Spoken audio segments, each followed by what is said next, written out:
राम जी को पाने का क्या विधि विधान है।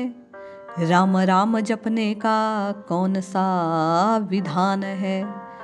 राम राम कह कर राम राम कह कर राम को पाने का कौन सा ये सच्चा रास्ता है।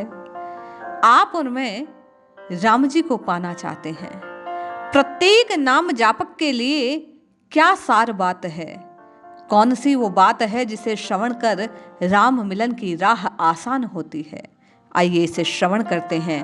परम पूज्य ब्रह्मलीन परम श्रद्धेय श्री जयदयाल जी गोयनका पूज्य सेठ जी की वाणी से सत्संग की कुछ सार बातों को ग्रहण करते हैं और राम राम कहकर राममय होते हैं। जय श्री हरि। पूज्य गुरुदेव के चरणों में बारंबार प्रणाम। पूज्य सेठ जी कहते हैं, मनुष्य जीवन के समय को अमूल्य और क्षणिक समझकर उत्तम से उत्तम काम में व्यतीत करना चाहिए। एक क्षण भी व्यर्थ नहीं बिताना चाहिए। अर्थात आप और मैं सतत राम राम राम राम की रटना लगाएं। आपके और मेरे लिए यही सार्थकता है। आगे सेठ जी कहते हैं, यदि किसी कारणवश कभी कोई क्षण भगवत चिंतन के बिना बीत भी जाए तो उसके लिए पुत्र शोक से भी अधिक बढ़कर पश्चाताप करना चाहिए, जिससे फिर कभी ऐसी भूल ना हो। अर्थात आप और मैं एक पल भी राम जी को भूल ना पाए, इसका आपको और मुझे ख्याल रखना चाहिए। जिसका समय व्यर्थ होता है उसने समय का मूल्य समझा नहीं है, और समय बड़ा मूल्यवान है। ये गया तो लौट कर आएगा नहीं, और आपका और मेरा स्वप्न स्वप्न रह जाएगा, नाम रटा नहीं तो। पूज्य सेठ जी कहते हैं, मनुष्य को कभी निकम्मा नहीं रहना चाहिए, अपितु सदा सर्वदा उत्तम से उत्तम कार्य करते रहना चाहिए। मन से भगवान का चिंतन, वाणी से भगवान के नाम का जप, सबको नारायण समझकर शरीर से जगत जनार्दन की यथाशक्ति सेवा करना, यही उत्तम से उत्तम कर्म है। बोलने के समय सत्य, प्रिय, मित और हित भरे शास्त्रानुकूल वचन बोलने चाहिए। पूज्य सेठ जी कहते हैं, अपने दोषों को सुनकर चित्त में प्रसन्नता होनी चाहिए। यदि कोई हमारा दोष सिद्ध करे तो उसके लिए जहाँ तक हो सफाई नहीं देनी चाहिए, क्योंकि सफाई देने से दोषों की जड़ जमती है। दोष बतलाने वाले के चित्त में भविष्य के लिए रुकावट होती है, इससे हम निर्दोष नहीं हो पाते। यदि हम निर्दोष हैं तो दोष सुनकर हमें मौन हो जाना चाहिए, इसमें हमारी कोई हानि नहीं। और यदि सदोष है तो अपना सुधार करना चाहिए। नाम जापकों के जीवन को प्रकाशित करने वाले अपने अमृत वचनों को बतलाते हुए पूज्य सेठ जी कहते हैं, दोष बतलाने वाले का गुरुतुल्य आदर करना चाहिए, जिससे भविष्य में उसे दोष बतलाने का उत्साह हो। अपने निकट संबंधी का दोष सहसा नहीं कहना चाहिए, कहने से उसको दुख हो सकता है, जिससे उसका सुधार संभव नहीं है।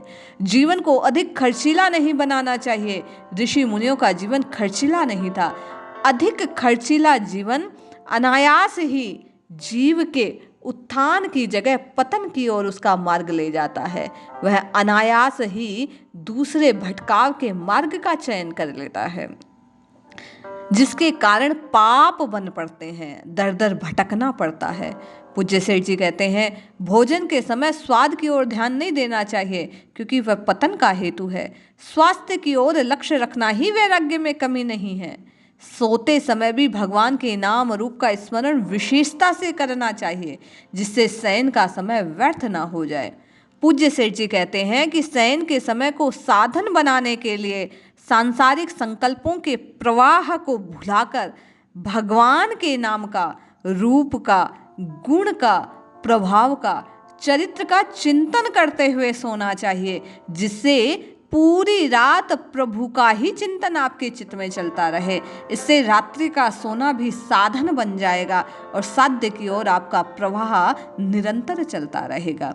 अपने ऊपर प्रभु की अहेतु की दया और प्रेम समझ कर हर समय प्रसन्न रहना चाहिए।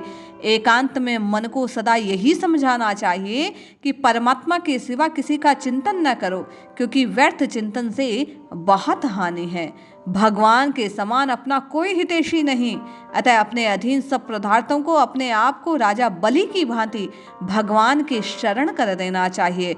पूज्य सेठ जी द्वारा सत्संग की ये कुछ सार बातें कही गई जो आपको और मुझे नित्य निरंतर राम राम राम राम जपने की और अपने पथ को प्रकाशित रखने की बात कहती है, निरंतर सतत राममय होने की बातों को प्रकट करती है। इसलिए जपिए जपिए जपिए नित्य निरंतर केवल और केवल प्रभु के नाम को जपिए, निश्चय ही कल्याण होगा। जय श्री हरि।